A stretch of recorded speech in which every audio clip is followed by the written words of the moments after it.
حامدا ومصلیا اما بعد فاعوذ باللہ من الشیطان الرجیم بسم اللہ الرحمن الرحیم والذین یبیتون لربہم سجدا وقیاما صدق اللہ العظیم۔ سورہ فرقان میں اللہ رب العزت نے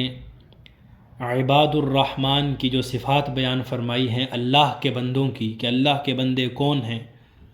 ان میں تیسری صفت ہے والذین یبیتون لربہم سجدا وقیاما۔ مطلب اس آیت کا یہ ہے کہ جو لوگ قیام اللیل کا اہتمام کرتے ہیں، کہ راتیں بسر کرتے ہیں اپنے رب کے حضور سجدہ کرتے ہوئے اور دست بستہ کھڑے ہو کر، یعنی تہجد اور قیام اللیل کا اہتمام کرتے ہیں، اور یہ بھی عباد الرحمن کی ایک خاص صفت ہے۔ اب قیام اللیل کا شمار ان عبادات میں سے ہے جو عبادات میں سب سے افضل اور اطاعات میں سب سے خوبصورت عمل ہے۔ قرآن کریم میں اللہ رب العزت نے فرمایا تتجافی جنوبہم عن المضاجع یدعون ربہم خوفا وطمعا، کہ ان کے پہلو اپنے بستروں کو چھوڑ دیتے ہیں اور وہ اپنے رب کو خوف اور امید سے پکارتے ہیں۔ دوسرے مقام پر اللہ رب العزت نے سورہ زاریات میں متقین کی صفات بیان کرتے ہوئے فرمایا کانوا قلیلا من اللیل ما یہجعون وبالاسحار ہم یستغفرون، کہ وہ رات میں کم سویا کرتے ہیں اور رات کے پچھلے پہر استغفار کرتے ہیں۔ یہ متقین کی صفات میں فرمایا اللہ رب العزت نے۔ اسی طرح نبی صلی اللہ علیہ وسلم کی احادیث میں ہمیں تہجد کی فضیلتیں ملتی ہیں۔ سیدنا ابو امامہ باہلی رضی اللہ تعالیٰ عنہ کہتے ہیں کہ آپ صلی اللہ علیہ وسلم نے فرمایا قیام اللیل کیا کرو، کیونکہ یہ آپ سے قبل نیک لوگوں کی عادت تھی،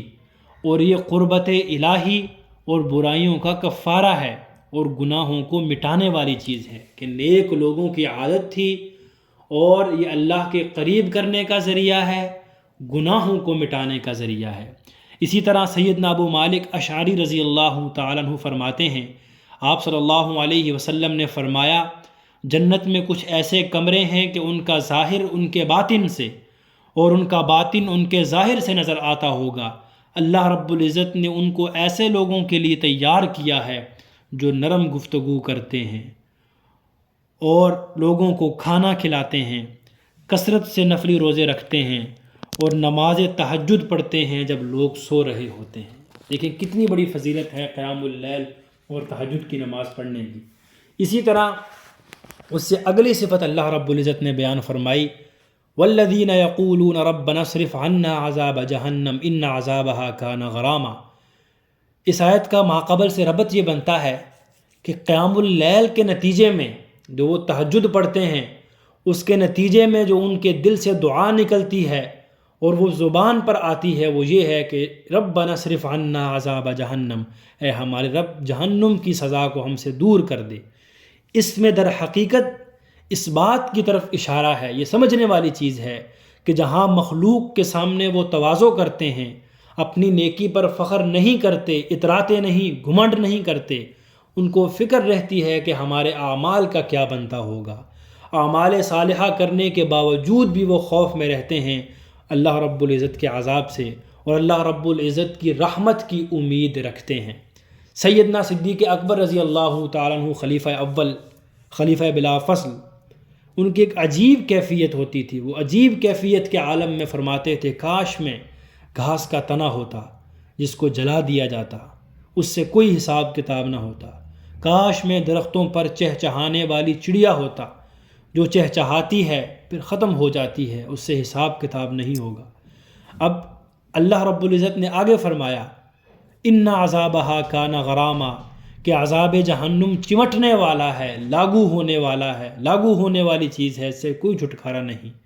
اس سے اگلی آیت میں اللہ رب العزت نے فرمایا انہا ساءت مستقرا ومقاما، کہ یقیناً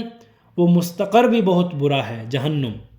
مستقر جائے قرار کو کہتے ہیں جہاں انسان مستقل رہتا ہے، جہاں مستقل ٹھکانہ ہوتا ہے، اور مقام سے مراد وہ جگہ ہے جہاں تھوڑی دیر قیام کیا جاتا ہے، تھوڑی دیر رکا جاتا ہے۔ اب اس کا مطلب یہ ہے کہ جہنم اتنی بری جگہ ہے، اگر کسی کا مستقل ٹھکانہ بن جائے تو اس کی بربادی تو ہے ہی، اور یہ اتنی بری جگہ ہے جہاں تھوڑا قیام بھی ہو جائے تو یہ اپنی سختیاں اس پر ظاہر کر دیتی ہے، تھوڑے سے قیام میں بھی یہ اپنی سختیاں اس انسان پر ظاہر کر دیتی ہے، اس انسان کو سختیوں کا معلوم ہو جاتا ہے۔